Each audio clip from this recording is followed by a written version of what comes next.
Olá, colegas, tudo bem? Eu sou Hudson Zanin e esse aqui é o curso Tecnologias Chaves para a Transição Energética. Nesse curso, a gente vai tratar sobre essas tecnologias que estão na boca do povo. O pessoal anda discutindo sobre hidrogênio verde, armazenamento de energia, os biocombustíveis, qual é a lógica de cada uma dessas fontes de energia, né? E as outras que, como solar e eólica, estão cada vez mais presentes aí na rede.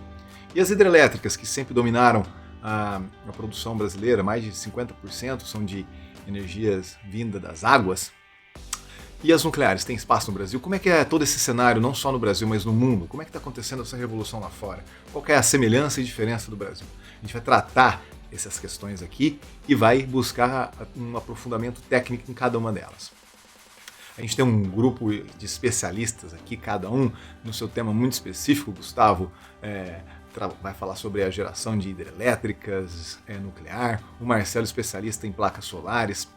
Eu vou falar sobre armazenamento de energia, um pouquinho sobre transição energética. O Matheus sobre eólicas. O Marcelo sobre biocombustíveis, etanol, biometano, assim por diante. E o Marco sobre hidrogênio verde. Vamos lá, as aulas são como essas que estão aqui, vocês podem olhar em detalhes e eu vou começar a aula número 1 hoje, a transição energética. Estamos indo da onde para onde? Como é que vai acontecer essa transição no Brasil e no mundo? Vamos ver?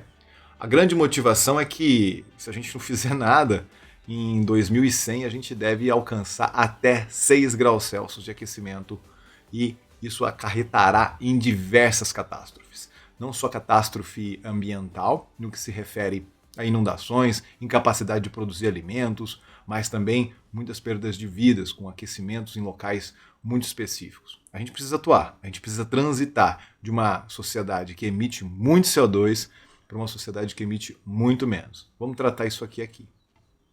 O que acontece é que por conta dessas atividades humanas, a gente tem observado grandes anomalias nas mudanças médias das temperaturas ao redor do globo. Se você olhar aqui nas regiões mais escuras, mais avermelhadas, elas aqueceram muito. São regiões geralmente que têm geleiras, por exemplo.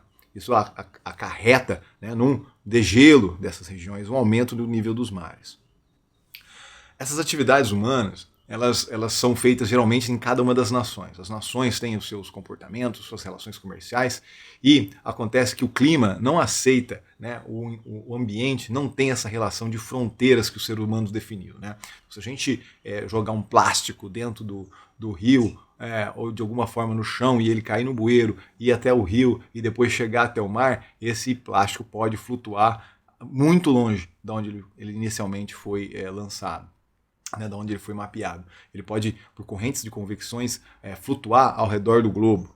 Não só o caso das águas aí, mas o caso dos ventos, se a gente continuar emitindo gases que causam o tal do efeito estufa, que a gente vai falar já, você tem essas modificações e esses gases por correntes de convecções vão sair de uma localidade para outra sem respeitar as fronteiras.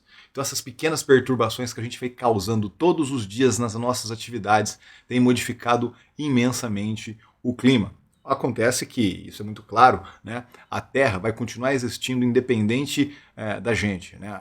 Independente da gente causar essas modificações, você vai continuar com a Terra. A gente não está salvando a Terra. A gente está fazendo uma discussão aqui para ver como é que a gente salva a nossa pele. Não talvez a nossa pele da nossa geração, mas da próxima, dos nossos filhos, dos filhos dos nossos filhos ou dos filhos dos nossos filhos. Esse é o pacto de geração que a gente tem que começar a analisar e pensar como atuar.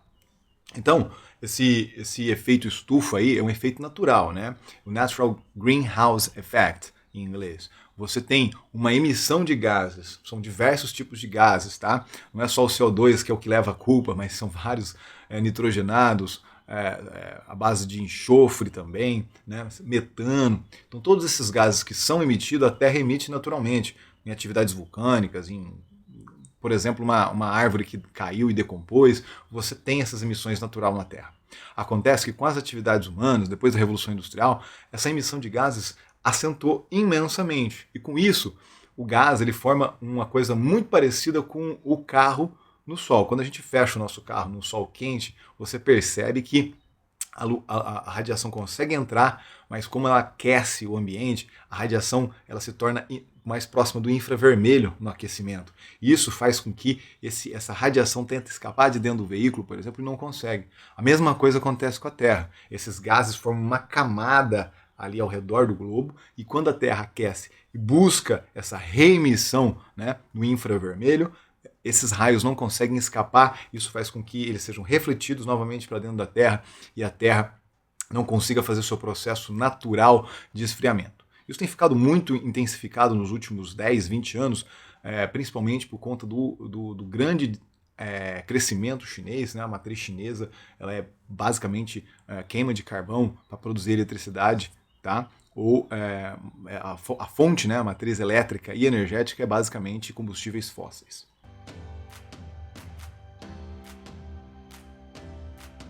Que matriz é essa? Elétrica, energética? Primeiro, você sabe qual é a diferença entre uma matriz energética e uma matriz elétrica? Elétrica tem a ver com elétrons, né? Então tudo que a gente consegue cabear, por exemplo, passar por fios, transmitir de um lugar para o outro através de fios, né? A gente usa os elétrons. Mas ela não é a única fonte de energia que a gente conhece. A gente conhece várias. E, dentre elas, as energias químicas, por exemplo, do petróleo, dos derivados do petróleo, como diesel, gasolina, das biorrefinarias, por exemplo, etanol, e dos gases aí, né? São muitas fontes possíveis. O carvão que começou lá atrás e ainda é tão importante para as economias mundiais, né? O Brasil, vocês vão ver que ele é bem específico, bem diferente. Então, em outras palavras, a eletricidade é uma forma de energia, só que ela não é a única. Então, quando a gente pensa em todas as possibilidades de energia, ela é um conjunto maior, é um conjunto energético maior, né? É uma condição, é um espaço maior, onde também engloba essas energias elétricas, tá bom? Por isso que, pensando aqui, faz parte desse conjunto matriz energética, a matriz elétrica. E aqui vai já um primeiro ponto, né, para a gente começar a destacar e diferenciar o mundo. Porque o mundo tem uma matriz muito diferente do Brasil. Claro que existem países que têm matrizes elétricas e energéticas mais próximas da brasileira. Mas acontece que o Brasil, comparado com o resto do mundo, comparado com a maioria dos países, tem uma das matrizes energéticas, onde a gente está falando de uso de petróleo, gás natural, né, carvão, ou seja, combustíveis fósseis, muito menor, nós usamos muito menos isso aí para produzir energia do que outros países, porque a gente tem grandes outras fontes, como hidrelétrica, derivados da cana. Veja, as hidrelétricas representam 11% da energia que a gente tem por completo no nosso sistema, da nossa matriz energética, é um mundaréu de energia.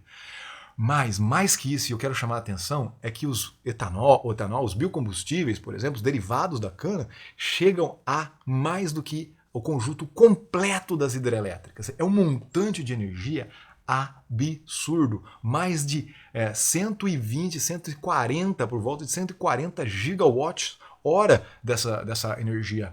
Então é uma quantidade muito importante que a gente tem de biocombustíveis aqui no nosso país.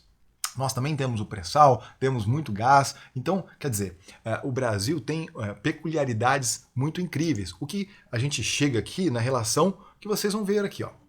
Ou seja, o Brasil, comparado com o resto do mundo, é muito mais limpo. A nossa matriz energética quase chega em 50% renovável, tá? Considerando solar, hidrelétrica, biocombustíveis, né? Somando todos esses renováveis, a gente chega aí a 48,4%, enquanto o mundo só tem 15%. Então a transição energética no mundo, né, vai ser muito mais difícil, muito mais complexa de ser realizada, comparado com a brasileira. Então, se você pensar na matriz elétrica brasileira, as nossas estimativas, o nosso desafio é chegar em 2030 com 50%, ou seja, aumentar ali a participação dos renováveis para que a gente alcance, né, essa métrica aqui. Aí tem algumas observações, né? A matriz elétrica nossa deve se aproximar de 90% renovável, as hidrelétricas devem corresponder a 45%, a eólica 20%, biomassa 16% e a solar 10% da energia total. Em potência, a solar e a eólica já são muito compatíveis, tá? No que se refere à potência, a gente está falando de energia aqui. E isso significa que a gente tem que reduzir as fontes fósseis. E é possível fazendo uma grande incorporação dos biocombustíveis, como o biometano e o etanol, nos nossos veículos. A gente está falando aqui, né, o objetivo principal dessa aula é sobre energy storage, né, sobre armazenamento. E a gente percebe que as duas grandes tecnologias consolidadas que vêm com muita força são a wind, né, a eólica e a solar, que saíram lá há 17 anos atrás de 3%, né, para 30%, devem chegar a 30% na matriz elétrica mundial. Né? Isso é muito importante, ou seja, você vai com um processo de eletrificação do mundo inteiro, né? Está crescendo gradativamente, isso significa uma redução, né, das emissões de CO2 globais, que é isso que a gente quer fazer no final do dia. Nós estamos falando da matriz elétrica e a gente precisa entender como é essa matriz elétrica do mundo. Né? A matriz elétrica mundial ela é muito diferente da brasileira. Olha só a quantidade de hidrelétricas que a gente tem, por volta de 56% da nossa matriz elétrica é energia hidrelétrica. Nós temos eólica, 10%, solar, 2,5%. Esses dados estão um pouco desatualizados, porque a energia solar tem crescido absurdamente, com os 4 grandes players chineses fazendo que a geração de energia solar hoje no Brasil, talvez aí em grande parte do mundo, seja a energia mais barata de ser produzida. Então, a gente tem que sempre lembrar, o mercado determina muito a forma da gente fazer essa mudança. A mudança ela é governada pelo mercado, seja por incentivos fiscais ou seja pela viabilidade técnica e econômica. E acontece agora que as energias solares são uma das mais baratas para você fazer a instalação. Se você requer lá uma certa quantidade de energia, você primeiro vai olhar com certeza a disponibilidade de você implementar um sistema solar.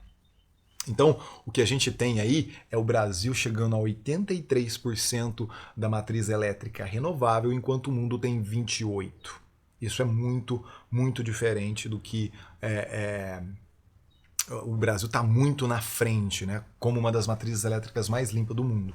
Com o ano passado, com volume de chuva, com as hidrelétricas trabalhando a todo, vamos dizer, vapor, entre aspas, né, com toda a queda d'água disponível, nós chegamos a 92% de renováveis. Claro que isso é um valor que não é consolidado, ele precisa se consolidar e depende muito dos regimes de chuva. Por isso, a incorporação de solar e eólica vem aí como grandes parceiros, né, para o Brasil atingir os 90%, talvez 92% renovável até 2030.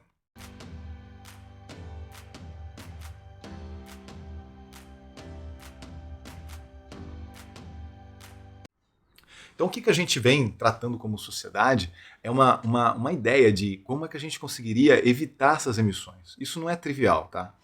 Tem muito greenwashing acontecendo, a gente tem reportado isso imensamente nas redes sociais, no LinkedIn, por exemplo, né, que essas tecnologias nem sempre têm um papel de salvador da pátria. E o que acontece é que alguns entusiastas aí acabam achando que cada uma dessas tecnologias vai resolver o mundo, ou seja, por exemplo, quer colocar o hidrogênio no transporte, na geração de eletricidade, vai fazer todas as outras tarefas. E o que a gente tem que fazer é dar um passo para trás e lembrar sempre que o que a gente está fazendo é uma redução de emissões de CO2. Isso é a coisa mais importante que tem que ser colocada na mente, por isso que eu comecei essa conversa, esse bate-papo que a gente está tendo aqui, a partir disso. Porque a ideia é falar, a base central é redução de emissões de CO2. Então a gente tem que fazer uma certa atividade que a gente precisa com a menor pegada de carbono possível. Esse sempre tem que ser o nosso norte. Perfeito? Então existem várias tecnologias para isso. Hoje você tem, felizmente, uma produção de energia elétrica extremamente competitiva. Hoje é mais barato produzir energia através de placas solares do que qualquer outra fonte de energia. Assim como você tem alternativas aí aos combustíveis fósseis, como a gasolina, o diesel, dentro de biocombustíveis, seja o etanol, seja o biometano, que vem com uma força incrível. Os grandes parques eólicos que estão surgindo, essas turbinas que a gente consegue colocar nas proximidades dos litorais, que tem um excesso de vento, um vento constante aí, né, bastante interessante. Também as turbinas próximas ao ao mar ou dentro do mar, né? As flutuantes, as offshore e assim por diante. Então tem muita coisa, são muitas tecnologias relevantes que a gente tem e que a gente precisa explorar melhor para que a gente possa eletrificar. O ponto principal é a eletrificação. Por quê? Porque a eletrificação, por exemplo, uma geração de energia dentro de uma hidrelétrica, a gente tem uma eficiência de produção, né, na queda d'água em 90%. 90% da energia ali da queda d'água a gente consegue transformar isso em energia elétrica. A transmissão dessa energia elétrica de Itaipu até aqui, no estado de São Paulo, onde eu vos falo, por exemplo, você tem aí perdas próximas de no máximo 10%. Tá? São perdas relevantes, mas que o nosso sistema precisa ser melhorado, né? Ele vai geralmente numa direção só. Nós estamos num processo de produzir essas smart grids, redes que permitam também aqui o produtor que está usando uma placa solar possa injetar, né, energia na rede, um sistema bidirecional. E cada vez mais eficiente esse sistema precisa ser. Então a gente está nesse processo. Então a gente precisa entender um pouco melhor cada uma dessas tecnologias para poder avançar. Acontece que quando a gente vem com tecnologias de hidrogênio verde, por exemplo, ou baterias, a gente está querendo eletrificar todos os transportes, por exemplo. E essa eletrificação, que tem uma eficiência muito interessante, se você pensar hoje em veículos a combustão, que tem uma eficiência próxima de 30%, veículos elétricos que podem ter eficiências próximas de 90%, 80%, com frenagem regenerativa, várias tecnologias emergentes, a gente fica muito tentado a pensar que esses veículos que têm alta eficiência, ou que, do ponto de vista de emissão, se você olhar lá num veículo elétrico, a bateria ou a hidrogênio verde, ou a hidrogênio, ele não está emitindo CO2 no escapamento, nos passa a falsa ilusão de que essas tecnologias são realmente de baixíssima emissão ou zero. Né? Passa até a impressão, você vê inúmeros discursos onde essas tecnologias têm emissão negativa. Então a gente tem que tomar muito cuidado com isso, porque não é bem assim. A gente precisa entender o que é uma neutralidade de carbono. A gente precisa entender o que é essa neutralidade do ponto de vista do ciclo de vida. A gente tem que analisar o ciclo de vida completo, porque se a gente pegar um pedaço do processo e tentar tirar lógica a partir daquele pedaço do processo, a gente pode tirar conclusões completamente equivocadas. E esse é o ponto. O ponto é a gente não pagar o gato por lebre.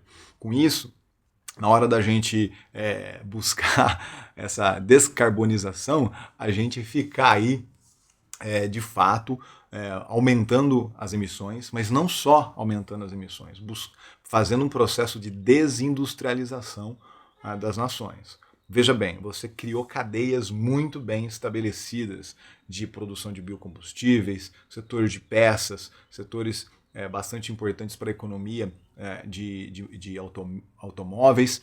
No caso do Brasil, tem uma representação bastante importante no PIB, a produção de veículos que exportava para a América Latina toda.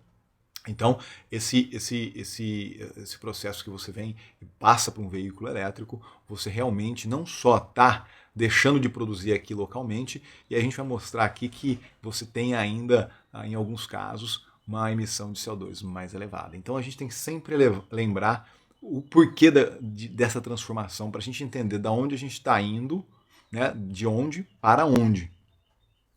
O primeiro passo para compreender isso é buscar entender a realidade do mundo. E aí, se você olhar as emissões de gases que causam efeito estufa ao redor do mundo, transformando tudo isso aí num equivalente de CO2, ou seja, pegando o metano, transformando numa conta, a gente consegue transformar ele em CO2, os nitrogenados, os sulfatos. Então você pega todos esses gases que a gente está emitindo, metano, por exemplo, e converte ele para CO2. Se você olhar isso no mundo inteiro, as maiores emissões disparado na ordem de 16 bilhões de toneladas de CO2 equivalentes são produzidos para eletricidade e calor. Países gelados têm um consumo de energia elétrica para o aquecimento muito elevado. E para aquecer a casa, para manter os equipamentos funcionando, não tem matriz uma matriz muito renovável. Quando você pega os países europeus, né, a matriz elétrica deles, na média, é abaixo de 50% renovável. Isso que quer dizer que geralmente eles queimam combustíveis fósseis para produzir eletricidade, para aquecer suas casas, gás natural para aquecer a casa, por exemplo. E outra grande parte, por volta de 7 bilhões de toneladas, é para o transporte. E aí só a manufatura por volta de 6 e a agricultura vem ali por volta de 5. Essa não é a realidade do Brasil. A realidade do Brasil é muito diferente. O Brasil ele tem como grandes emissões o manejo de terra, o desmatamento. Essas são a agropecuária, né? Essas são as grandes emissões do Brasil, chegando próximos de 70%. E aí você tem depois um setor de energia que envolve os processos industriais, os transportes de veículos, de passeio, de carga, tudo isso daí, né, representando aí por volta de 26%, 27%. Você tem aí 10% representando os veículos leves, 10% do total, né? E 10% veículos mais pesados, como caminhões, trens, navios. E isso daí tudo, né, representa uma quantidade importante das emissões do Brasil, mas nem de longe são as maiores. Por isso, a gente tem que enfrentar a transição energética no Brasil diferente do que acontece no resto do mundo. A nossa matriz elétrica é uma das mais limpas do mundo. E isso faz com que a gente pense na transição energética de uma maneira diferente. Então é muito importante esse primeiro ponto. A nossa realidade é diferente da realidade lá de fora. A nossa matriz elétrica é limpa, por volta de 90% renovável, deve ser por volta de 95, 96 entre 2030 e 2050, ou seja, vai ter um acréscimo, vai ter uma incorporação de renováveis como solar e eólica bastante importantes na nossa matriz elétrica e com isso, né, vai dar espaço também para uma eletrificação para vários veículos plug-in entrando no sistema. Perfeito? É isso que a gente tem aqui no Brasil e por conta disso e por conta de ter uma contribuição bastante significativa na matriz energética de biocombustíveis, hoje a gente produz de biocombustíveis aproximadamente a mesma quantidade de energia que as hidrelétricas, 120 gigawatts. Ora, isso daí é uma quantidade absurda de energia que é produzida através do etanol, através dos resíduos do etanol na segunda geração e também agora com grande força a gente tem a produção dos biogases, né, os biometanos, né, o biogás aprimorado vira o biometano, onde a gente vai ter uma contribuição bastante importante na transição energética. Veja só como é que a gente vai pensar dessa forma aí. Tudo que você consegue fazer, né, numa refinaria de petróleo, você conseguiria fazer numa biorefinaria. Por quê? A gente parte tudo de hidrocarbonetos. É esse que é o lance. A nossa sociedade não está presa no petróleo, só lá nos veículos, nos transportes, né, no combustível para os veículos, mas a gente produz inúmeras outras tecnologias, como plásticos, né, toda a questão da cadeia polimérica. Imagine só o tanto de polímero que você produz no mundo hoje. E tudo que você consegue fazer com esses hidrocarbonetos à base de combustível fóssil, você pode fazer com biohidrocarbonetos, tá bom? Por quê? Por que você consegue fazer isso? Porque você ali internamente nesses biocombustíveis, esse biofuel, né, você tem essas moléculas importantes, que é o metano, né, no biometano, no etanol, você pode extrair hidrogênio, você pode produzir metanol e assim por diante. Essas são as moléculas que a gente chama de moléculas da transição energética, que a partir delas você consegue produzir outras de maior valor agregado ou produzir outras tecnologias a partir dela. E da onde vêm essas biomoléculas, né? E por que ela também é mais relevante do ponto de vista ambiental, né, do que os hidrocarbonetos de origem fóssil? Porque ela faz aquela história que o Lavoisier falava pra gente. Nada se cria, nada se perde, tudo se transforma. Então, como é que a planta cresce? A planta, ela pega o CO2 que já está no ar, por algum motivo que for, tá? Seja por emissão de uma queima de um combustível fóssil, seja pela própria queima do etanol ou do biogás que está sendo usado para mobilidade, seja de onde for. Esse CO2, ele mistura com a luz solar na superfície da folha da planta, e aquilo ali, ela faz um processo chamado fotossíntese. E essa fotossíntese vai juntando esse CO2 com a água, né? O sol aí é o catalisador. Olha só, a gente tem por volta de 122 petawatts de energia por ano na Terra. Ou seja, o Sol, né, esse grande criador, ele traz muita energia para o sistema. Ele é o catalisador dessa reação aqui, que faz com que essas pequenas moléculas de CO2 sejam convertidas na tal da glucose ou glicose. É uma pecinha de Lego, que ela pode ser montada uma sobre a outra e vai fazendo com que a planta cresça. Tá? Então, essa é a sacada. Você captura CO2 da atmosfera. Por isso que quando essa glicose aqui vai virar o metano, vai virar o etanol, vai virar hidrogênio verde, do ponto de vista cíclico, ela tem mais ou menos a mesma pegada. Ou seja, a gente captura do ar uma certa quantidade de CO2 e quando faz todo o processo de construção, por exemplo, o plantio, o manejo da terra, você tem caminhões, tratores, maquinários agrícolas emitindo CO2, e se essa cana é levada até a usina, você tem um gasto energético ali, você usa também o bagaço para aquecimentos, etc. Né? Então, ou seja, você tem um processo que não é neutro de verdade. E aí tem um ponto que eu chamo a atenção, e depois o Marcelo vai dar mais detalhes disso para vocês. Mas olha só, não é que você tem uma emissão neutra. Aqui ele é muito, muito inferior a outros combustíveis de origem fóssil. Por exemplo, a gasolina.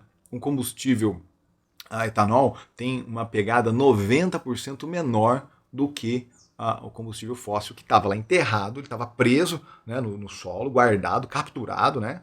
Não sei se já ouviram falar sobre Carbon Capture Storage, ou seja, captura de CO2 e o armazenamento. Você vai lá armazenar lá onde está o gás natural, você guarda ele lá na terra, por isso que ele fica guardado lá.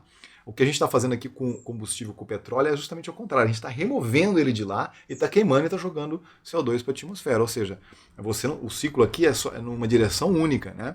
Você está simplesmente capturando e mandando para o céu. E aí o processo do biocombustível não é assim. Ficou claro agora que é uma coisa cíclica, né? É uma coisa mais próxima do circular. E aí tem alguns pontos que a gente tem que desmistificar. Um deles é a questão da competição que a cana-de-açúcar tem com a produção de alimentos. O primeiro passo é o seguinte: o Brasil, junto com o Embrapa, junto com vários laboratórios da Unicamp e de outros lugares também, estudaram os melhoramentos genéticos das canas para que elas pudessem produzir mais com menos, né, hectares. Então hoje você tem a produção de 250 toneladas por hectare em regiões onde você tem umidade. Tem um projeto Agave no sertão que está produzindo também biomassa para a produção de etanol numa região onde não chove. Então você tem esses melhoramentos genéticos dessas plantas para, de fato, produzir um biocombustível. Então você tem por um lado, o estudo da melhoria da qualidade genética dessas plantas, e por outro lado, a gente só tem 0,5% do que a gente utiliza da nossa terra, né, no Brasil, para a produção de etanol. Então aquela história que a competição entre a produção de etanol e alimentos é maior furada, né? Então vamos lá, alguns esclarecimentos, porque essa figura aqui é simplesmente espetacular. A gente tem que olhar ela com carinho. Olha só, de 100% da terra brasileira, né, 851 milhões de hectares, essa é a área brasileira, nós preservamos 65%.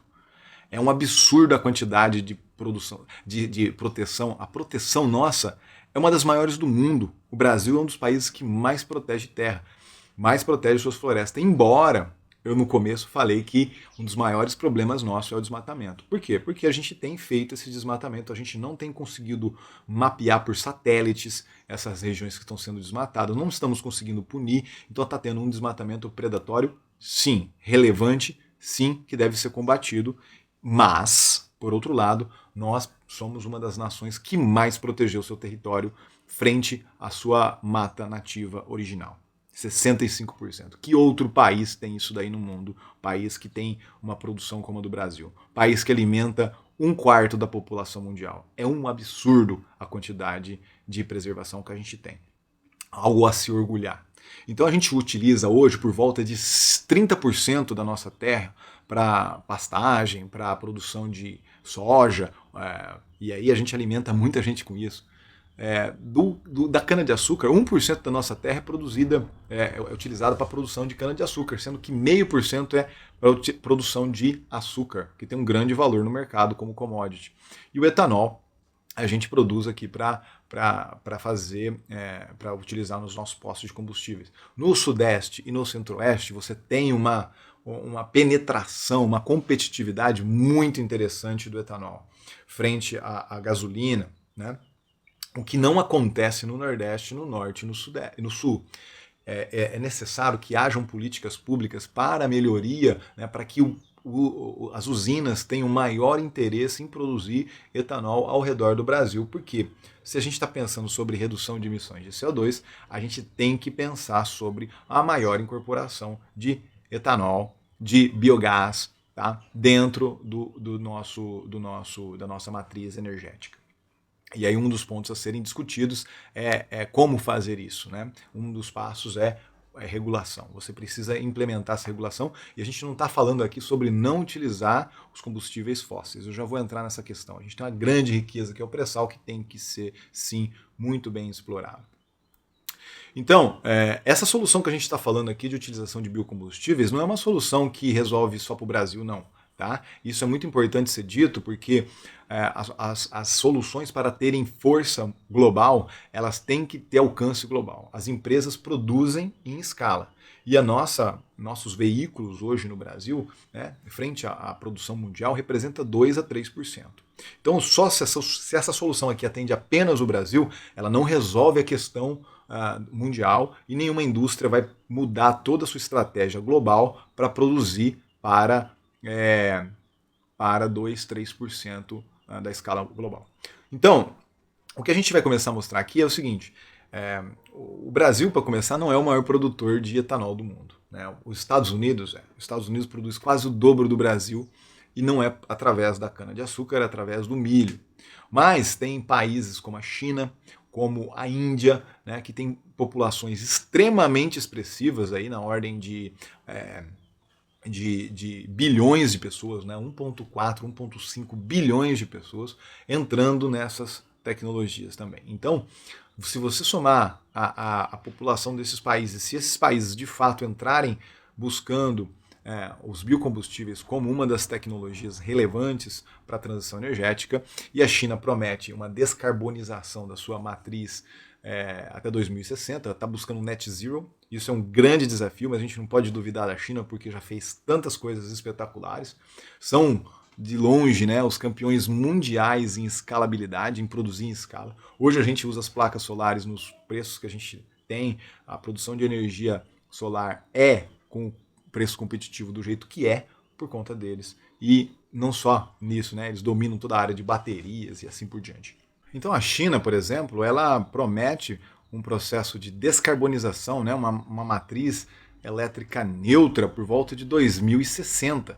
Isso é um grande desafio, frente que mais de 60% da matriz deles é a base de queima de carvão para produzir eletricidade. Então, se eles realmente têm esse intuito, e a gente não pode duvidar deles que já fizeram coisas impressionantes, como o caso das produções das placas solares, são líderes nessa área, são líderes na área de produção de baterias, toda a cadeia por trás das baterias também, né? Ou seja, tem feito um processo primordial no domínio das tecnologias-chave da transição energética. Mas junto com a China vem a Índia, né? São vizinhos ali buscando essa hegemonia na Ásia, e a China, junto com a Índia, representam quase 3 bilhões de pessoas no mundo. Então, se eles entrarem fortemente nos biocombustíveis, né, para a descarbonização da sua matriz elétrica e energética, existe grandes chances da gente ter oportunidades importantes aqui, porque o Brasil figura entre os grandes produtores.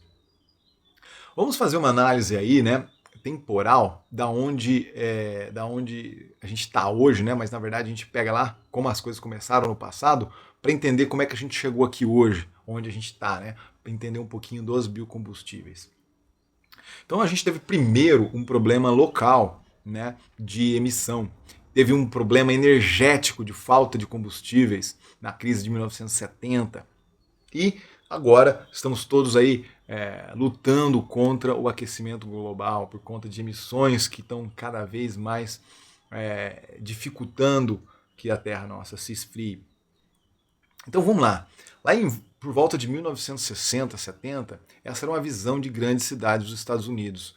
Por exemplo, você tinha essa fumaça que saía dos escapamentos dominando o céu das grandes cidades. Aqui um exemplo de Los Angeles. E aí foi relacionado, o setor médico conseguiu relacionar várias doenças humanas com esses gases nocivos. Problemas cardíacos, problemas de derrame cerebral, asma, câncer, problemas na pele, no sistema nervoso das pessoas. E isso fez com que, pela primeira vez, os gases fossem controlados que saíam do escapamento. E esse controle nos escapamentos trouxe uma primeira repercussão sobre como fazer isso, né? Como de fato capturar esses gases aí sem modificar a pressão no motor, permitindo que os sistemas ainda tenham, né, eficiência como tinham, até melhorem suas eficiências. Lá por volta de 1970 a 2000 a gente teve uma grande crise energética mundial, onde você passou a ter vários problemas de abastecimento de combustíveis ao redor do mundo. Isso, o problema real foi a questão árabe, né, sobre o controle ali dos combustíveis, né, que era fornecido para o resto do mundo. Com isso, com esse problema, surgiu lá nos Estados Unidos os programas de produção de etanol, assim como surgiu no Brasil. Aí dá para completar aí 45 anos mais, né, 48 anos, né, de etanol, de proálcool. E aí foi possível esse melhoramento por conta de institutos brasileiros, como a Embrapa, como as universidades, que pesquisaram e conseguiram, de alguma forma, trazer, né, junto com regulamentações do governo, uma produção já em escala junto com toda a indústria, toda a usina, né, na produção em escala desse biocombustível. Então, diferente do que se pensa, o etanol ele veio com uma questão de segurança energética, por o país não produzir o combustível mais barato, mas produzir algum combustível que pudesse ter acesso.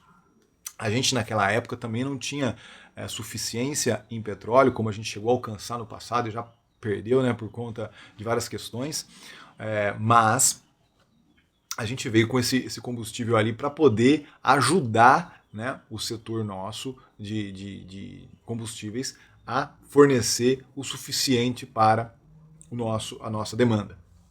E aí as projeções de utilização desses combustíveis eram cada vez mais, vamos dizer, tenebrosas, porque você precisava aumentar imensamente a escala. Então, olha só, a gente saiu de um problema local, onde a gente tinha uma questão de saúde, para uma situação de insegurança energética, onde a gente teve que desenvolver esse ambiente, né, onde a gente produzia esse combustível. Então a gente começou a pensar lá em gramas de CO2 emitidos por quilômetro rodado. Pensando no desenvolvimento econômico ali, a gente teve um combustível que produzia uma certa quantidade de CO2 por quilômetro rodado, tanto faz qual era ela, a gente só queria que ela existisse, né, uma alternativa à gasolina árabe, né, ao produto petróleo árabe. E agora, pensando já nessa quantidade imensa de CO2 que a gente tem jogado para o ar, né? Pensando em toneladas equivalentes de CO2 por ano, como reduzir isso daí? E aí, como é colocado aqui já, os biocombustíveis têm uma pegada muito importante. Então a transição energética no Brasil, ela tem que passar por essas coisas que a gente está comentando aqui, tá? E aí a gente vai fazer o link já com o desmatamento e o manejo de terra. Mas antes disso, eu vou tentar discutir um pouquinho mais sobre os veículos elétricos, porque assim como o hidrogênio verde, eles são colocados como uma bala de prata. E o que a gente está discutindo aqui, e nesse curso inteiro vai discutir, é que não existe essa tal bala de prata que resolve, essa tecnologia mágica que pode ser usada para tudo. Não, isso daí é uma coisa que a gente tem que tirar da mesa. tem que tirar da mesa também essa discussão boa, qual é a tecnologia que vai resolver. Hoje a gente tem que trabalhar com todas elas. E aí, querendo ou não, algumas delas vão ser colocadas no nosso mercado, por lógica ou sem lógica, por questões de mercado, simplesmente. E a gente vai ter que lidar com elas. Então a gente tem que tentar entender e ajudar a regulamentação a acontecer de uma maneira mais lógica, sempre pensando na emissão de CO2. Por um lado, né, nos grandes centros, a gente quer reduzir, como estava na imagem ali de Los Angeles, reduzir essa emissão de particulados que vem dos diesel, do etanol, né, esses pequenos particulados que a gente respira, mas também na queima incompleta do etanol, ali na partida fria, você tem alguns componentes que são tóxicos à nossa saúde e alguns nitrogenados, e aí tudo isso aí tem que ser ponderado, né? De repente, os veículos elétricos têm um papel importante, mas aonde? Será que são em todas as cidades, todos os locais? A gente tem que criar essa infraestrutura. Então, vou falar um pouquinho agora dessa relação aí dos elétricos com os veículos a combustão, principalmente contrastando eles contra os veículos a etanol.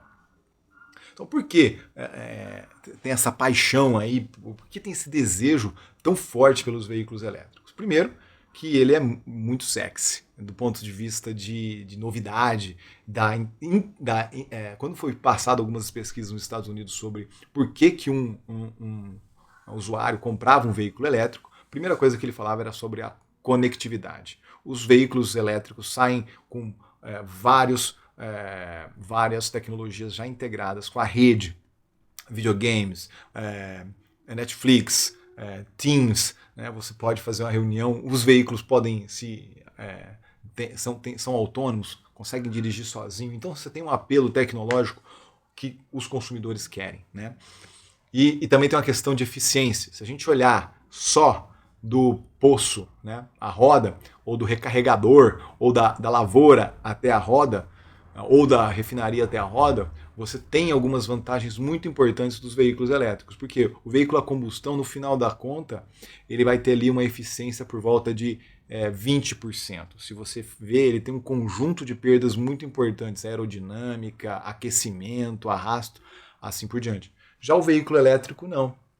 Depois que você fez a recarga dele, ele tem uma perda durante a recarga, ele também tem perdas aerodinâmicas, mas por outro lado, o motor elétrico ele é muito mais eficiente. Ele tem uma eficiência próxima de 95%, 90%, e também tem um processo que, ao frenar esse motor, tendo potência suficiente, ele consegue capturar grandes quantidades dessa energia, então às vezes o motor é até maior do que deveria ser para capturar, ter essa potência para armazenar energia, e aí você tem eficiências próximas de 90%.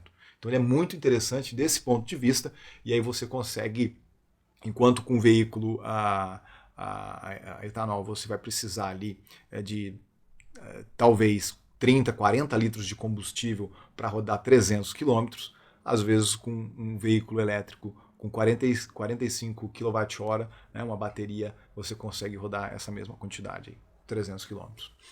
Com uma eficiência bem mais interessante, do ponto de vista do poço à roda. E aí tem a história não pode parar por aí, tá? E essa é a história que contam pra gente. Acontece que para entender tudo, a gente tem que analisar desde da bateria sendo produzida, sendo minerada, os minérios dela sendo extraídos do solo, até seu uso ou a sua reciclagem, né, no final de vida. Então, um ponto muito importante é que a gente precisa aprender a criar nomenclaturas, ou o que a gente chama na análise de ciclo de vida de unidades funcionais, onde a gente pode comparar coisas iguais, que tenha lógica, que tenha uma racionalidade. Veja bem, se a gente pensar, né, em gramas de alguma molécula por quilômetro rodado, é possível, mas são muitas moléculas diferentes. Então o ideal é que a gente padronize isso, ou seja, faça um sistema de conversão, e é possível fazer, já tem uma boa literatura sobre isso, como converter o metano em CO2. E aí a gente começa a falar em CO2 equivalente. Por isso que ele leva a culpa de tudo, porque todo mundo vai convertendo nessa unidade funcional CO2. O tempo de resiliência, o tempo que o CO2 fica no espaço, comparado com o que o metano fica, né, para ser degradado, é muito diferente. Tá? Às vezes 10 vezes essa diferença, ou seja, o CO2 fica muito mais tempo lá no ar, enquanto o metano muito menos. Então você faz esses processos de conversão, o que é importante aqui saber é que existe uma tabelinha que pode ser feita essa conversão. E aí como é que você vai comparar isso aqui com o veículo elétrico? Sendo que o veículo elétrico, do ponto de vista do poço à roda, não tem essa emissão de CO2 no escapamento. Então como fazer essa análise? Então você tem aí outras formas de fazer isso, que é quilowatt-hora por quilômetro rodado da bateria. Então, geralmente, quando a gente faz a análise, e por que escolhido o CO2? O CO2 é escolhido, né, para fazer essa conversão, né, para fazer essa análise aí e ter um gás padrão, porque ele está em maior quantidade. Né? Nas atividades humanas, normalmente, você tem aí por volta de 82% de gás CO2, gás carbônico, né? E outros em menores concentrações. Então eu falei que é muito importante a gente não só analisar do poço, né, da onde está aqui o carregador até a roda, né, do veículo, mas pensar na operação completa, na análise de ciclo de vida. E a análise de ciclo de vida é uma só. Ela é do berço ao túmulo. Os outros são análises de processos. Por isso que a gente tem que tomar cuidado, porque muitas vezes se faz a análise do poço à roda, tratando como uma verdade absoluta, e toda essa parte extra da cadeia é deixada de fora. O processo de mineração, de produção do combustível, de transporte, são muitas etapas que são deixadas do lado de fora.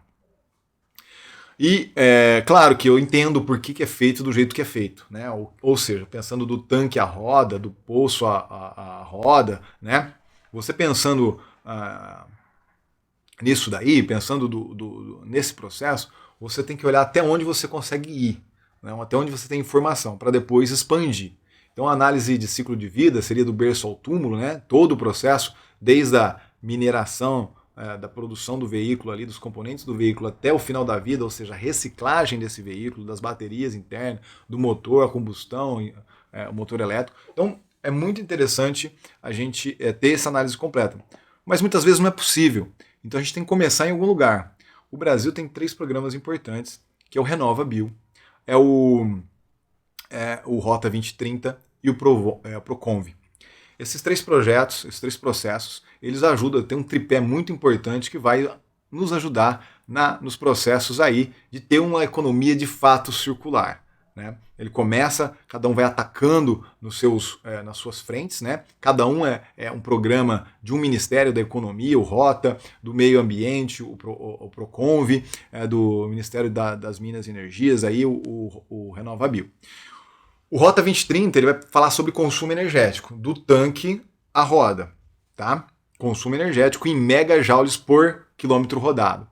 O Proconv ele vai falar de gramas desses gases que a gente está falando por quilômetro rodado, do tanque à roda. E o RenovaBio vai pensar em intensidade de carbono. Né? Ela considera todos os gases do efeito estufa emitidos na produção, na distribuição e no uso, né, da energia disponível de um sistema. Então, a gente pode, de alguma forma, né, chegar numa relação bastante importante que é a quantidade de CO2 por quilômetro rodado. Basta a gente multiplicar os dados dos programas e as suas projeções futuras. Então, se você olhar aqui no RenovaBio, esse aqui, né, são ciclos de meta que o RenovaBio tem. Então, ele tem propostas aí de reduções, né, na quantidade de CO2 equivalente para produzir megajoule, ou seja, melhorando a eficiência dos combustíveis, principalmente melhorando aí, trazendo maior incorporação dos renováveis, né, na matriz, na composição, na quantidade de combustível disponível, né? Então você tem aí a projeção para 2029 por volta de 66,1 gramas de CO2 equivalente por megajoule. Então se a gente multiplicar aqui as estimativas, né, as previsões, os desejos do Rota 2030, né, em megajoule por quilograma, megajoule por quilômetro rodado, multiplicar isso daí pelo RenovaBio, né, pelas projeções do RenovaBio, né, pelas estimativas dele em gramas de CO2 equivalente por megajoule, se a gente multiplicar um pelo outro, o que a gente fica é com gramas de CO2 equivalente por quilômetro rodado. Né? Essa ideia aí, né? A gente só vai do poço à roda e vai nos dar uma boa visão de como os nossos combustíveis atuais estão frente às tecnologias elétricas, por exemplo. Lembra que a missão completa, a missão ideal nossa, né, é reduzir a emissão de CO2. Esse é o ponto principal. Então tá um gráfico aqui, né? Ele está bastante completo, com muitas informações. E aqui na vertical a gente tem consumo energético, megajoule por quilômetro, tá? E aqui, né? Isso aqui é do RenovaBio. Aqui a gente tem a multiplicação do RenovaBio na horizontal com o Rota 2030. Então a gente está multiplicando para ver quantos, né, gases são emitidos do efeito estufa, quantos gramas de CO2 equivalente por quilômetro rodado. Porque no final das contas é isso que a gente quer. A gente quer reduzir essas emissões de CO2. Então, eu coloco aqui, ó, né, um gráfico do grande amigo Ricardo Abreu, que me forneceu isso aqui. Aqui E0 é a nossa gasolina sem etanol. Né? A nossa gasolina que a gente compra no posto ela é E27, ela tem 27% de etanol. Então, se a gente utilizar um veículo a combustão hoje, com essa gasolina, ela tem uma pegada aqui do poço à roda, tá? Ela vai ter, né, com as melhorias ao longo do tempo do RenovaBio, ela deve ter uma coisa por volta de 105 gramas de CO2 equivalente por quilômetro rodado.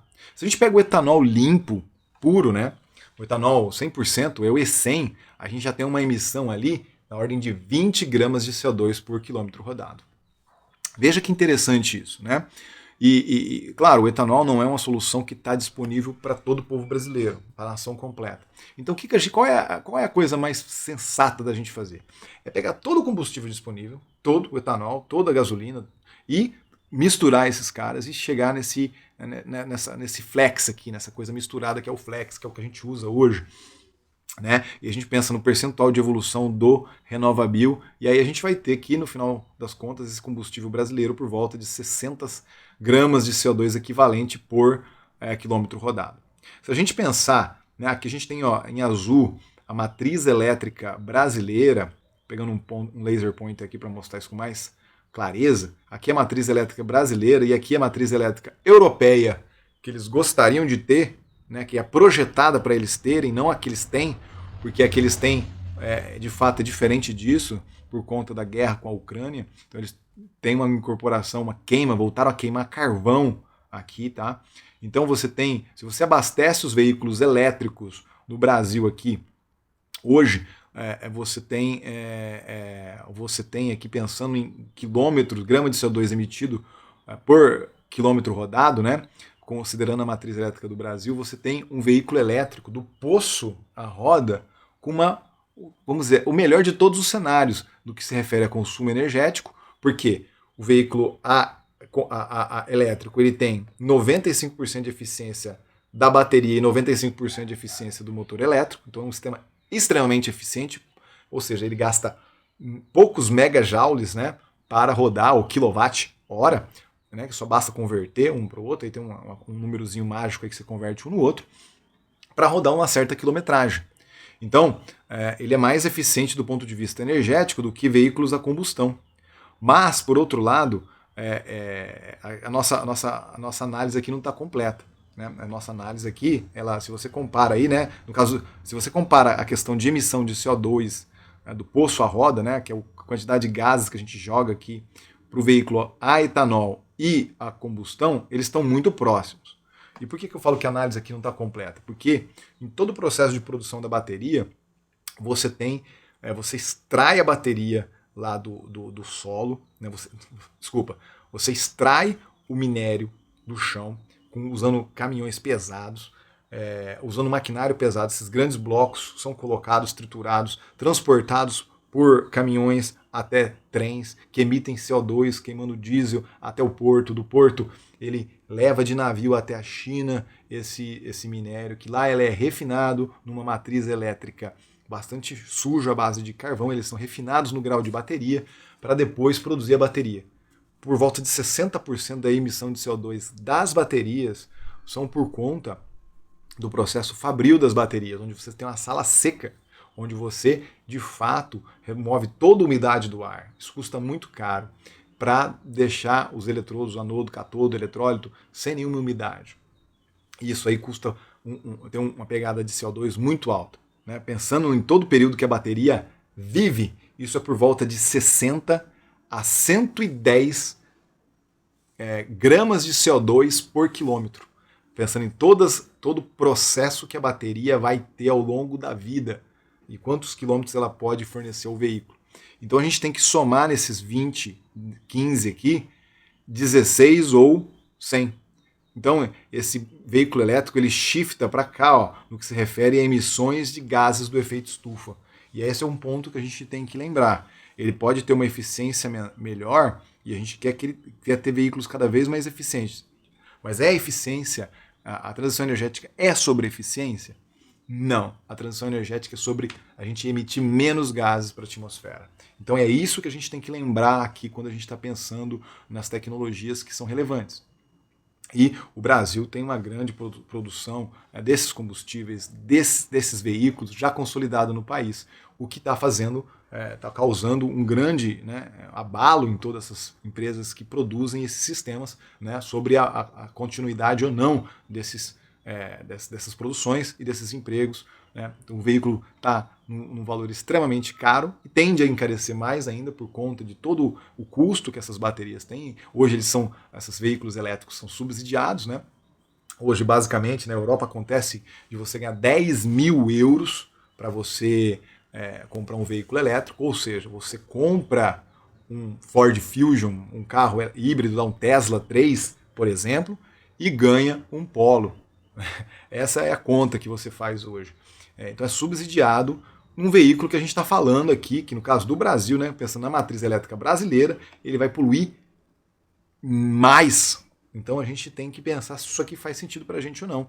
Principalmente quando a gente olha, né, as metas nossas, nos nossos programas, nos nossos tripés ali, para 2022, aqui, analisando aqui, as metas do RenovaBio com do Rota 2030, pensando para 2027 como é que são essas métricas, e veja que os nossos veículos, né, como eles estão hoje, eles estão muito próximos já de atingir essa meta, com pequenas melhorias, né, veículos, se você pensar em 2027, não em 2022, 2022 praticamente todos estão dentro.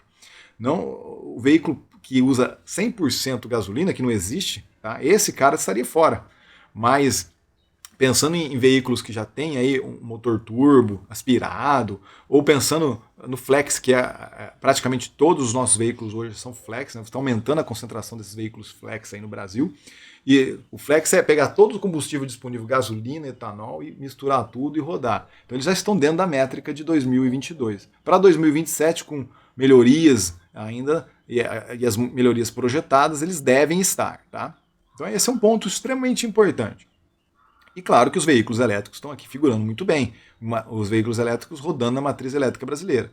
Outra forma que tem sido colocada são os veículos que utilizarão os biocombustíveis para produzir hidrogênio verde interno e eletricidade interna. E aí não irão conectar à rede, porque uma grande demanda desses veículos à rede, por exemplo, algumas empresas vão lá e compram 5, 6 caminhões ou 5, 6 ônibus, e esses veículos são carregados no período noturno, onde a energia é mais cara, onde você tem, por exemplo, você não contrata aí uma potência suficiente para todos os veículos carregarem concomitantemente. Então você tem tido muitos problemas no que se refere à recarga, à infraestrutura de recarga desses veículos, que é algo, ainda o Brasil está na divisão 3 ou 4 ao redor do mundo, ou seja, a gente tem poucos carregadores desse. E nos países que estão na primeira divisão, né, a gente teve a oportunidade de ir para a Inglaterra, alugar um veículo elétrico, tivemos inúmeras dificuldades para carregar o veículo lá. Então, tem muita coisa que precisa ser entendida aqui. Então, essa aqui é a participação dos veículos flex na frota brasileira, por volta de 90%. É um número bastante importante. Mas veja, a gente partiu lá da dependência que a gente passou a ter em 1970, dos anos 2000, por conta da escassez de combustíveis, e hoje a gente está considerando uma eletrificação dos transportes por conta dos veículos serem mais eficientes, mas a gente não está preparado para produzir as baterias localmente no Brasil. Tem toda uma cadeia de fornecedores de supply chain que a gente não consegue dominar, mesmo que a gente tivesse condições, recursos financeiros para montar as Gigafactories. A gente não teria acesso aos minerais, aos precursores, e isso a gente precisa trabalhar em parceria com o resto do mundo para passar a ter. E veja, é uma questão que todo mundo está no mesmo barco. Não adianta a gente transformar a transição energética numa competição comercial, porque se a gente fizer dessa forma, a gente corre o risco de todo desse barco afundar. E a gente tem que trabalhar como um time. O ser humano precisa ser menos competitivo e buscar uma solução conjunta. Esse é o grande desafio. As baterias, elas são muito pesadas e elas também são perigosas no transporte. Elas podem ser inflamadas, né? Elas têm que serem transportadas descarregadas. Então é muito importante que essas baterias sejam produzidas localmente por conta das matrizes elétricas mais limpas, por conta dos minérios não estarem localizados aonde você produz, ou seja, você ficar transportando esses minérios de lá para cá, tem uma emissão muito importante. Sobre a matriz elétrica desses países produtores, que nem a China, ser muito suja. E além disso, elas são pesadas, né, no transporte de volta para cá ou para outro lugar, para a Europa, Estados Unidos, América Latina. Né? Essas baterias, os navios, os cargo ships, estarão emitindo CO2. Então a gente tem que colocar tudo isso aí na conta. Né? Essas baterias hoje que a gente coloca no veículo elétrico, elas têm uma altíssima pegada de carbono. Uma das formas de você reduzir essa pegada é produzindo as baterias localmente, porque além de pesada, elas são muito perigosas. Resolver essa questão da flamabilidade das baterias é outra questão que ainda está aberta. Nós já desenvolvemos uma patente aqui na Unicamp e temos condições de ajudar nessa direção. Na verdade, todas essas questões que a gente está colocando aqui, elas precisam ser desenvolvidas ainda, né? Elas às vezes não estão no mercado, ou estão muito próximas de estarem no mercado, precisam de empurrões, regulamentos, né? Regulações do Estado, para que o setor produtivo possa fazer um investimento, um aporte, para que elas de fato possam ser consolidadas. É claro que existem baterias já consolidadas no mercado, claro que existem grandes players, 7, 10 grandes players aí no mundo. Acontece que a demanda por essas baterias vai ser algo astronômico, muito maior do que a nossa capacidade de produção. E aí você vai produzir sim, vai construir essas gigafactories, como eu comentei, tem capacidade de produzir gigawatt-hora de bateria, mas elas não vão ser suficientes. Por quê? O primeiro passo é que não vai ter a cadeia de fornecedores para entregar esses precursores das baterias, tá, para essas gigafactories. A Europa tem os seus planos de giga, os Estados Unidos também, a Ásia com grande potencial de expansão. A questão é que para fornecer esses minerais, enquanto você produz a fábrica em 2 anos, a cadeia de fornecedores precisa aí de 10, 12, 14 anos.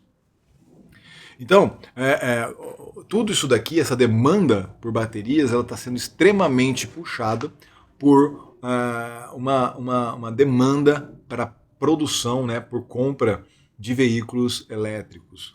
Você tem uma grande pressão aí vindo da China, da Europa, principalmente, tá, para a produção dessas tecnologias, desses dispositivos armazenadores de energia dentro dos veículos elétricos.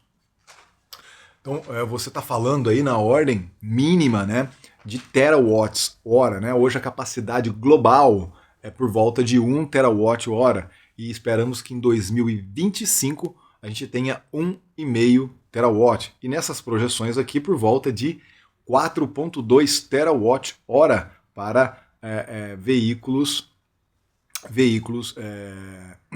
para todo o setor, incluindo os veículos de passeio, né, os transportes. Então, todos esses minérios que vão ser utilizados nessa confecção estão sobre forte arroxo, né? E eles estão aumentando a produção aí na ordem de 5, 10, até 10 vezes no caso, por exemplo, do manganês. Então toda essa questão do refino ainda é algo a ser estudado. Baterias menos nobres do ponto de vista energético, mais antigas e que também são muito boas de lítio, como a lítio-ferro-fosfato, por exemplo, elas já começaram a ter demandas muito grandes por conta de encerramento de patentes que estavam aí perdurando, né? A patente da LFP de 20 anos já foi completada, então ela passa a ser livre de acesso para todo mundo. Existe um grande interesse, ela virou a grande queridinha dos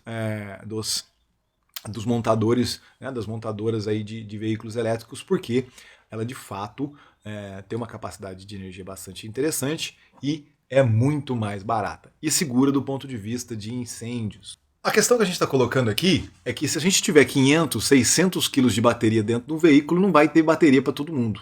Eu vou explicar isso em mais detalhes na aula número 7, onde eu vou falar sobre a questão, né, o tamanho da quantidade de energia que é produzida no mundo, quanto a gente vai precisar, quanto de armazenamento de energia a gente precisa para armazenar energia elétrica, para os transportes, para os veículos, e acontece que não tem o suficiente. Se a gente colocar 500 quilos de bateria dentro de um veículo, a gente não tem bateria para todo mundo. Uma alternativa, e até do ponto de vista ambiental, que é o que a gente quer lá no final das contas, redução de emissão de CO2, é utilizar biocombustíveis.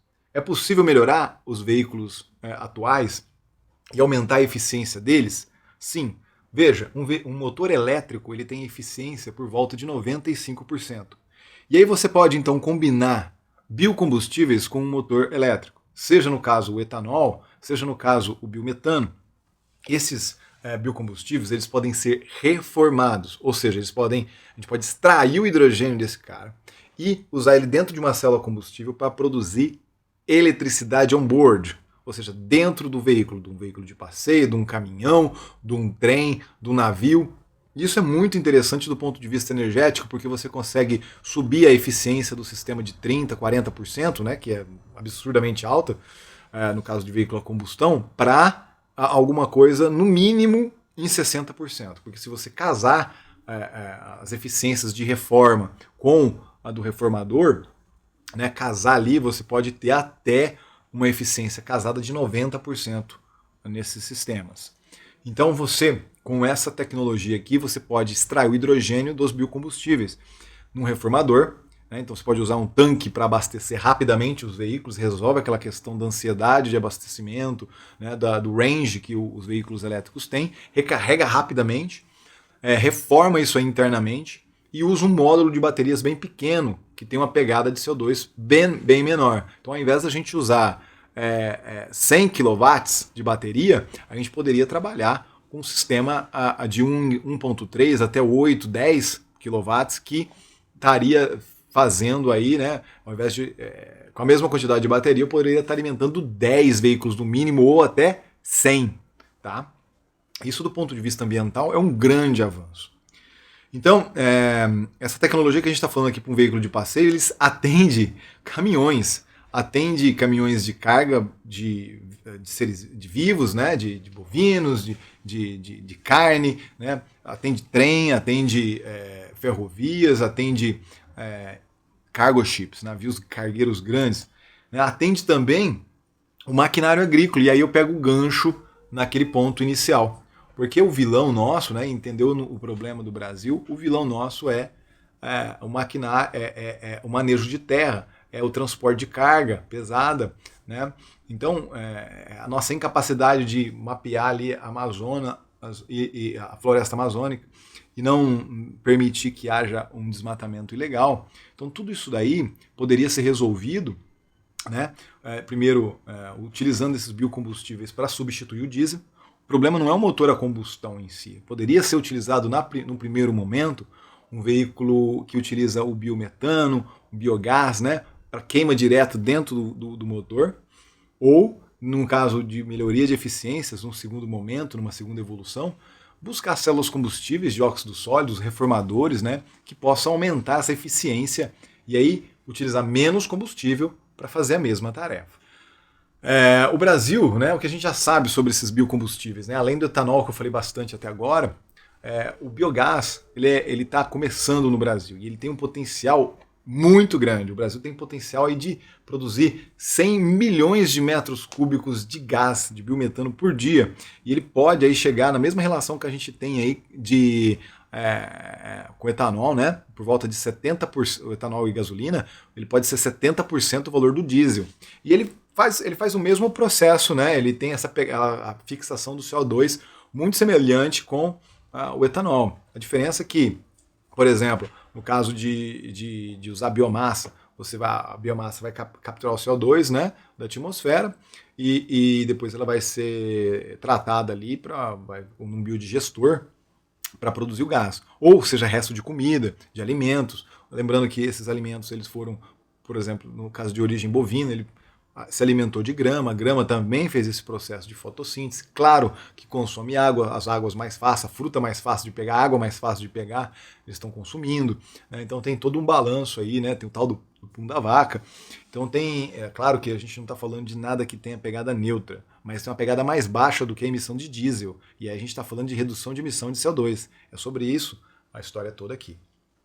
Então, esses combustíveis, esse biometano, ele pode ser direto utilizado para queima dentro do motor a combustão, com muito pouca modificação no sistema atual, do jeito que está lá. Então, a gente faz essa modificação e o veículo já pode rodar já, ou seja, uma implementação rápida. Ou pode ser usado uma célula combustível, tanto para produzir eletricidade estacionária, para alimentar uma pequena propriedade, que esteja off-grid, ou uma associação de rural ou agropecuária, né, que possa utilizar essa energia. Claro que do ponto de vista de competição, talvez placas solares façam mais sentido, mas por outro lado, se você tem condições de produzir esse biogás internamente, né, mesmo que ele não tenha a melhor relação de valores em reais por quilowatt-hora, talvez do ponto de vista do seu local faça sentido a produção dessa energia. E, acima de tudo, né, você tem uma questão de soberania nacional. Você pode produzir isso aí espalhado ao redor do Brasil inteiro, descentralizar a produção. E essa produção, ela você está transformando basicamente um passivo, que era um waste, um rejeito ali, né, num material que tenha um valor agregado, um ativo energético, né? E esse ativo energético você pode alimentar a sua propriedade, pode alimentar o veículo que você está utilizando para fazer uma colheita, para transportar uma cana-de-açúcar, por exemplo, né? São muitas possibilidades. Então, o primeiro passo, né, só para ficar claro, para quem não conhece essa linha aqui, você produz esse biogás em digestores, tem várias outras formas de você produzir esse biogás, também com algas, você pode produzir, você vai fazer uma decomposição dessa matéria orgânica, aí você vai ter uma mistura ali de entre 40% a 60% de CO2, 40% a 60% de metano, geralmente, né? Você pode ter meio a meio, por exemplo, e tem outros gases ali, né? H2S, outras CO, que você tem numa mistura. Então é muito importante você fazer uma separação, né? Ou seja, um refino desse biogás em biometano. E aí tem alguns segredos que precisam ainda ser estabelecidos. Você já tem hoje o refinamento do biogás em biometano por algumas empresas, e esse refinamento ele pode ser mais puro ou menos puro, a depender da utilidade que você vai dar para ele, se você quer levar para uma termo, se você quer queimar no motor e aí você ter de fato uma produção de eletricidade. Então, claro que isso daí vai, quanto mais limpo você tiver o gás, mais interessante ele pode ser, mas por outro lado, maior é o custo envolvido em todas essas etapas, então tudo que tem que ser balanceado, né? Claro que o H2S, com umidade, ele produz ácido sulfúrico dentro do motor, corrói o motor, você não quer nada disso. Outra possibilidade é utilizar esses biocombustíveis, tanto o etanol quanto o biometano, para produzir hidrogênio verde. Depende da necessidade, depende muito de vários tipos de análise, né? Talvez você tenha formas mais inteligentes de fazer isso, mas o que a gente está falando aqui é que existe uma possibilidade de você produzir o hidrogênio verde a partir do biometano e do etanol. Então essa capacidade, hoje praticamente todo o hidrogênio que a gente tem é produzido por reforma de metano, né? Metano de origem fóssil, né? Ou queima de carvão, assim por diante, né? Então, ou seja, vem de origem fóssil esse hidrogênio. E claro que você pode também pegar esse hidrogênio e jogar dentro de uma célula combustível, especialmente a dióxido sólido, que tem uma tolerância maior a pequenos contaminantes, como CO, H2S, né? Tem um mínimo de tolerância frente às células PEN, né? As poliméricas, que não aceitam nenhum tipo desses poluentes, porque realmente reage com o catalisador da célula que passiva, né? Ou seja, colapsa conforme você vai utilizando. Então, Esse aqui é um esquema simplificado de como a gente poderia fazer o refino do biogás, né? Pega o biogás, refina ele, leva ele aqui para um nível de biometano, onde a gente já tem 90% de metano no mínimo aí, 10% de CO2, né? E o H2S aqui já foi totalmente removido, ou praticamente totalmente removido. A gente está falando de 50 mil ppm, ou 20 mil ppm, alguma coisa nessa faixa. Aí você tem a reforma, onde você pode produzir hidrogênio verde. O biometano aqui já pode ser utilizado, ou seja, que já é uma rota, um mercado multibilionário que você pode explorar para queima direto. Ou você pode vir aqui produzir hidrogênio verde, que é outro mercado gigantesco. Ou pode pegar esse hidrogênio verde aqui, levar na célula combustível e produzir eletricidade. Esse gerador aqui de eletricidade a partir do biogás é um sistema bem simplificado que está em mais detalhes aqui logo abaixo. O ponto mais relevante nesse momento do curso é saber que isso existe. Ou seja, que a gente pode produzir eletricidade a partir de biogás. É a mesma coisa se a gente substituísse aqui o etanol, vapor de etanol, metade 50% etanol, metade água, poderia ir direto para o reformador e sofrer o processo de produção de hidrogênio verde. Claro que tem ainda essas questões críticas que precisam ser superadas, né? Principalmente no que se refere à separação, e aí eu vou mostrar um pouquinho do que está sendo feito aqui na Unicamp, no que se refere a essa separação. Então é possível fazer um processo de separação desses gases, né? Então você tem aí na composição do biogás até 55, 60% de CO2 e 20 mil a 50 mil ppm de H2S. Então você pode fazer uma separação. A questão é que muitas vezes esse processo de separação envolve a utilização de reagentes químicos ou membranas que a gente não produz no Brasil. E aí um grande ponto que a gente quer colocar é não ficar dependente do exterior na transição energética. A pandemia nos ensinou a importância de produzir localmente e dominar essas frentes locais para poder, de fato, dominar esse mercado e reindustrializar o país. Então, uma forma da gente fazer a separação dos gases, né? Aqui é um gráfico que tem o raio, né, o tamanho relativo aí do raio do gás, né? Então você vê que cada um desses gases tem um tamanho muito específico aqui, 3,8 angstrom é o tamanho do metano, o CO por volta de 3, tá bom? A água. Então, se você controlar numa espécie de um filtro aqui a porosidade desse filtro, você pode passar esse gás algumas vezes e aí, por exemplo, permitir a passagem de gases menores como o CO2, o H2S, você deixa eles passarem e mantém aqui o metano. Então você pode controlar por pressões e aí, né, até no ambiente molhado ou não molhado, capturar parte desses gases e fazendo a separação deles, aumentando a concentração. Aqui eu vou mostrar para vocês como é que faz essa bolacha, tá? Vou mostrar algumas das etapas que a gente utiliza, para vocês terem uma ideia. Aqui é um vídeo do YouTube, do nosso canal da AES, conheça lá o nosso canal.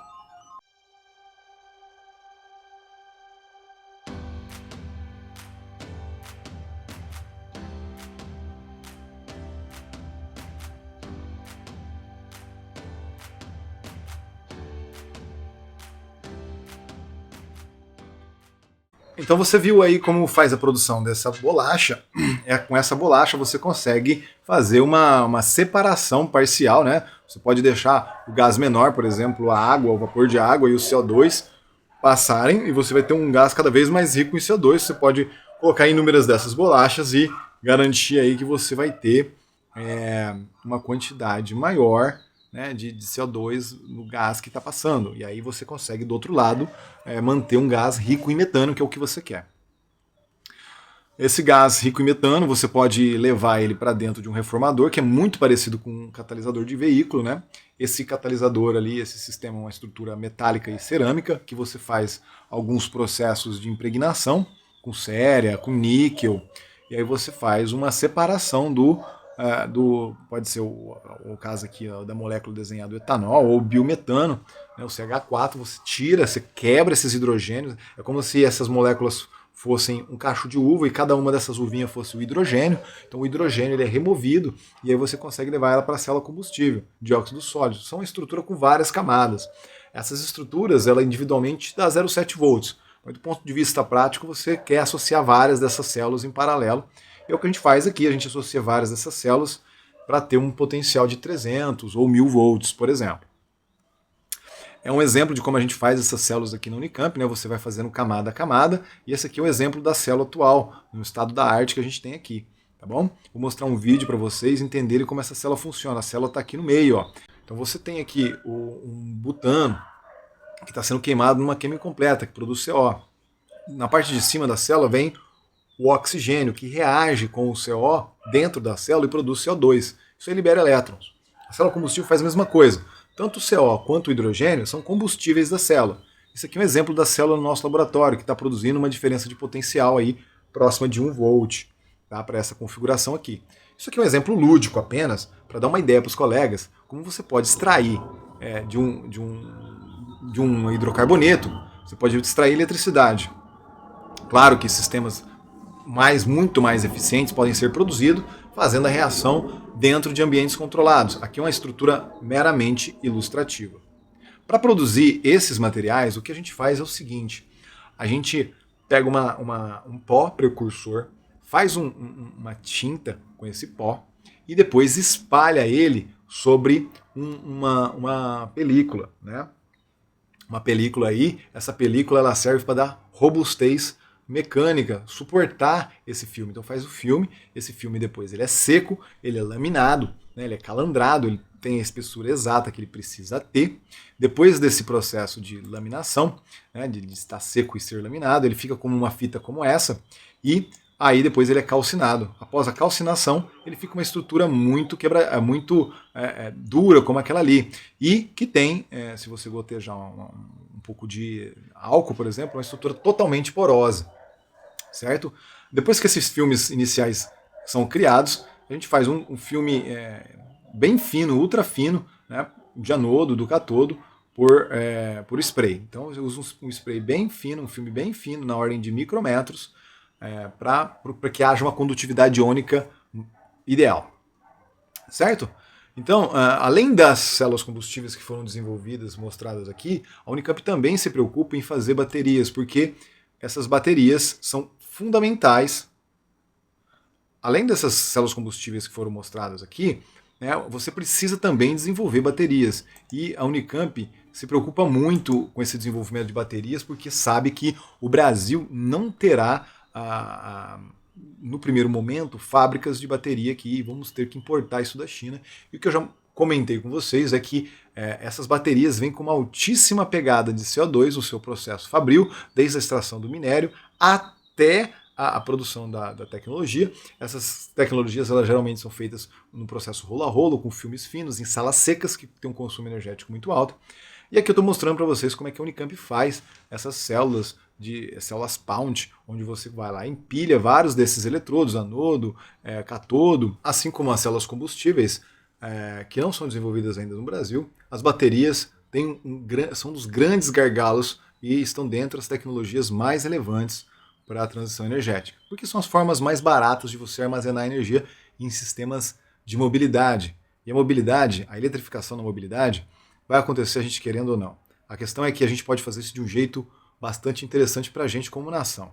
A gente tem os biocombustíveis e vai precisar das baterias. É muito importante o know-how para a produção dessas baterias. O que eu estou mostrando aqui é sobre isso. É o know-how que a Unicamp tem desenvolvido nos últimos 5 anos para a produção dessas baterias, desses eletrodos específicos que são empilhados, né, separados por um separador, que é um isolante elétrico, mais um condutor iônico, e aí você consegue fazer um encapsulamento de todos esses eletrodos e ter uma célula que pode ter 1 ampere, 10 ampere-hora, e aí, de fato, começar a construir os módulos. Acontece que se a gente não produzir essas células aqui localmente, né, o processo de solda aí, ó, a gente pode ficar refém, né, fazendo a transição energética, refém do fornecedor de bateria, porque a gente vai modificar toda a nossa infraestrutura de produção e a gente não domina os processos. A gente não domina a produção de bateria hoje no Brasil. Não tem fábrica de baterias no nível de célula, tem nível de módulo, nível de pack, né? Então você precisa ter essas fábricas aqui no Brasil, né? Então aí é um exemplo de uma das primeiras, ou a primeira Pound Cell que a gente montou. E aqui um exemplo da nossa colaboradora fazendo a inserção do eletrólito nesses dispositivos. Eles são feitos de uma maneira maior assim, para que ele possa ser ciclado e degasar. E aqui um exemplo onde o eletrólito é incorporado, depois o processo a vácuo é feito, um processo de selagem ali, protegendo todo esse sistema da umidade. Então, esse know-how já vem sendo construído tanto para a produção das células combustíveis quanto para a produção das baterias, e é fundamental que isso aí seja levado ao setor produtivo. E claro que o setor produtivo só vai correr o risco de fazer qualquer espécie de investimento nessas tecnologias se tudo estiver muito bem regulamentado.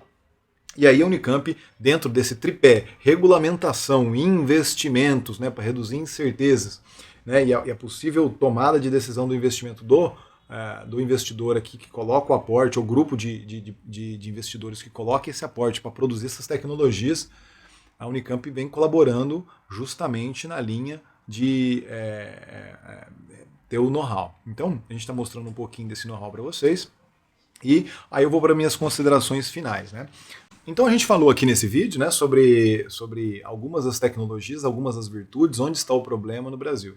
A gente tem emissões muito importantes no que se refere ao desmatamento e ao manejo de terra.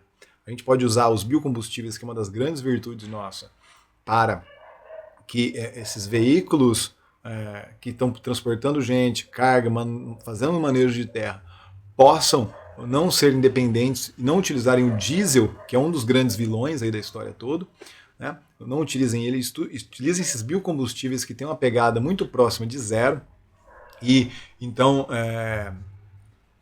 descarbonizem esse setor, que é bastante importante. Nós precisamos produzir tecnologias aqui no Brasil, porque a produção de bateria local vai nos permitir uma emissão menor, um domínio da tecnologia, a manutenção de vários empregos, né?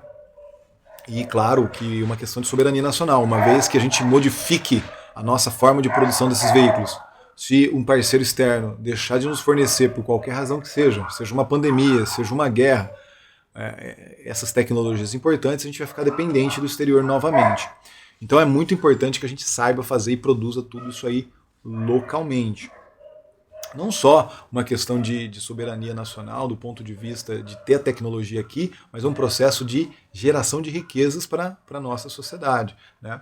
Nós precisamos de pessoas trabalhando, ganhando dinheiro para que possam comprar essas tecnologias, senão não tem ninguém para comprar, ninguém com dinheiro para comprar o veículo elétrico, né? Ou seja, um veículo que polua menos, possivelmente no futuro, né? Que tenha toda uma cadeia de fornecedor bem estabelecida, que tenha as produções locais aqui. Não só ainda a questão dos veículos, né, mas a questão de descarbonização desses setores, né, do manejo de terra, dos transportes de carga e pessoas, mas a gente tem que pensar sobre o storage, porque o Marcelo vai mostrar bastante, o Matheus também, vai ter uma incorporação muito intensa de novas energias renováveis no Brasil, solar e eólica. Só que essas energias são intermitentes. E com isso, o que vai acontecer? Se você não balancear a carga, oferta e demanda, a gente vai começar a injetar na rede a energia que a rede não quer, né? Energia que tem custo, vamos dizer, negativo, que a rede não quer receber essa energia. Então a gente vai ser bloqueado. Por exemplo, isso acontece na Austrália, né? Não está tão longe daqui assim. A Austrália tem características muito semelhantes com o Brasil no que se refere a grande acesso ao sol, um vento de boa qualidade, né? E já essa incorporação de renováveis na rede tem horas que são refutadas.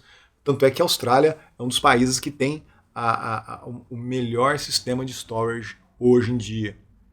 Então, esses armazenamentos vão ter que vir. A questão é que eu vou mostrar na aula 7 é que essas tecnologias custam muito caros, ainda tem uma produção muito aquém do que deveria, então as hidrelétricas precisam atuar como grandes baterias. Mas a gente tem uma questão de regulamentação, tem uma questão ambiental. Será que a gente vai poder produzir novas hidrelétricas? Quem vai ser o financiador? É o Estado que vai financiar essas novas tecnologias, né? Como é que fica o risco para quem vai tomar um investimento nesses parques eólicos, solar? Você tem todo o processo de descarbonização das empresas, então empresas que vão querer balancear as suas emissões poderão ser os grandes donos dos parques eólicos, os parques solares, né? Dessas plantas, dessas utilities, como é dito, né? Utilities que produzem grandes quantidades de energia renovável. Mas e daí? Produzir essa energia renovável, vai jogar na rede? Será que a rede quer? aí a hidrelétrica vai ter um papel fundamental, tem que ter, porque eles são as grandes baterias do sistema. Só que as empresas têm que estar alinhado, né? Tem que ter uma forma delas monetizar, ganhar dinheiro com esse tipo de atuação como grandes baterias. Então a gente tem os biocombustíveis colocados aqui, o storage para mobilidade, para estacionário, uma grande incorporação de renováveis. E hidrelétrica, será que a gente vai ter mais? Será que a gente vai construir uma Angra nova por aí? Será que a Europa volta a investir, outros países importantes, que nem França, Estados Unidos, voltam a investir nas nucleares, as nucleares novas com baixa emissão, né, com baixo resíduo e também com baixo radiação residual? E a questão do hidrogênio verde, como é que fica, né? O hidrogênio verde, ele de fato é verde se ele estiver sendo produzido por uma energia limpa. Só que o round trip efficiency, para pegar o hidrogênio, pegar eletricidade, produzir hidrogênio e hidrogênio produzir eletricidade, ela é próxima de 30%, como a gente vai mostrar aqui no curso. E isso pode ser um grande impeditivo da utilização dele para além da a descarbonização do hidrogênio cinza. Ou seja, é fundamental que o hidrogênio, que todas as atividades humanas sejam descarbonizadas, inclusive a própria produção do hidrogênio que hoje é utilizado, né? A gente produz várias toneladas desse hidrogênio, mas a partir de fontes não renováveis, né? Como fontes fósseis, como o gás natural, como carvão e assim por diante, óleo. Então é isso. Essa aqui é a primeira introdução para dar uma ideia geral para os colegas sobre o que a gente vai tratar nesse curso.